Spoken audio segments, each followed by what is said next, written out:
trip to the airport these days can be a little hectic.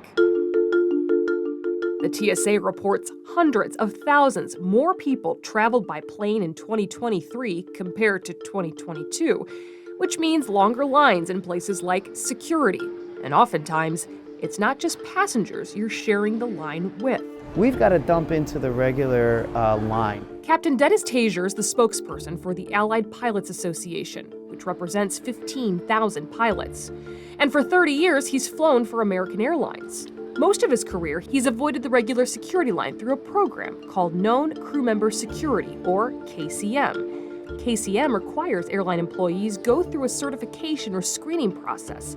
Once they pass, it allows them to simply flash a badge and bypass security lines. There was occasional checks. Very occasional, very random, like the term. But something happened in the last year or so where the TSA decided enough of that. We're going to up the random checks. In 2022, TSA announced it would take over and change KCM, replacing it with a new system called Expedited Crew Access.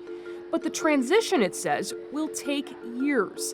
And Tazier says in the meantime, pilots, crew, and passengers are suffering. Known crew member is kind of a known mess right now. And you're talking about a good number of pilots and crew members who are being turned away from known crew member security. A good number. It's the majority based on what we're seeing. We reached out to TSA to see if it's tracking that. It would only confirm the KCM procedures do include a randomization in which crew members may be selected for additional screening through the TSA checkpoint. It wouldn't give a number. But Tazier says his pilots are feeling rushed, and running behind isn't just a matter of inconvenience. It's a matter of safety. We're already built to our maximums in time. I get up and arrive an hour early just in case there's some issues that go on.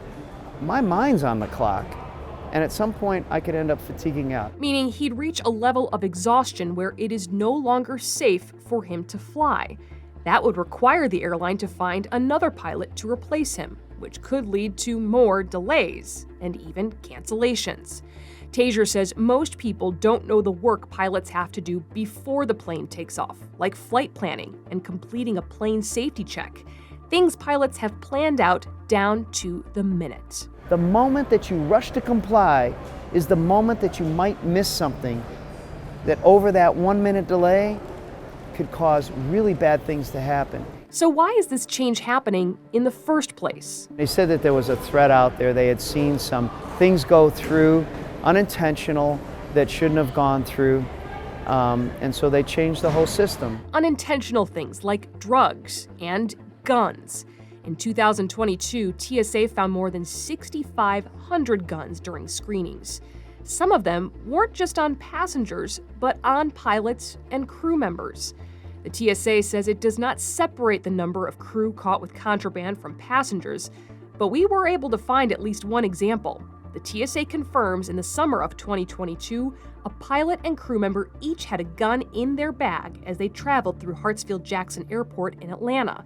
The firearms only caught because they were randomly screened by security. It shouldn't have happened. But Tazier says a majority of the guns brought to airports by anyone traveling are honest mistakes. And cracking down on pilots and crew because of it, he says, is an overreaction. Good gosh, we're not the threat. After I go through any security, I've got my hands on the airplane with 170 people in back. We stopped several travelers at St. Louis Lambert to get their thoughts. And I don't know that I feel bad about it, honestly. And they told us they agreed with Tazier. Realistically, if I'm trusting a pilot to fly a plane, then I think I can trust them to carry a firearm and not use it to harm people. If a pilot wants to have a gun to protect themselves, they're flying my plane. I'm okay with that. We're all about security, but security that matches the threat. And this change does not match the threat that's out there. The TSA declined an on-camera interview about this topic, but Tazier hopes even if they're not talking, they're at least listening. Don't squeeze us on this. Help us to keep the timing normal as much as possible so we don't have to trade it out with a rush of our duties that keep people safe. Kristen Crowley joins us now. Kristen, we know TSA would not do an interview with you. Who else could potentially impact crew member screening? Tisha, that would be federal lawmakers. I reached out to every single member of Congress on the U.S. House and Senate Transportation Committees. Not one agreed to go on camera with me. We also reached out to the largest airlines in the United States for their position on this process. They also offered no comment.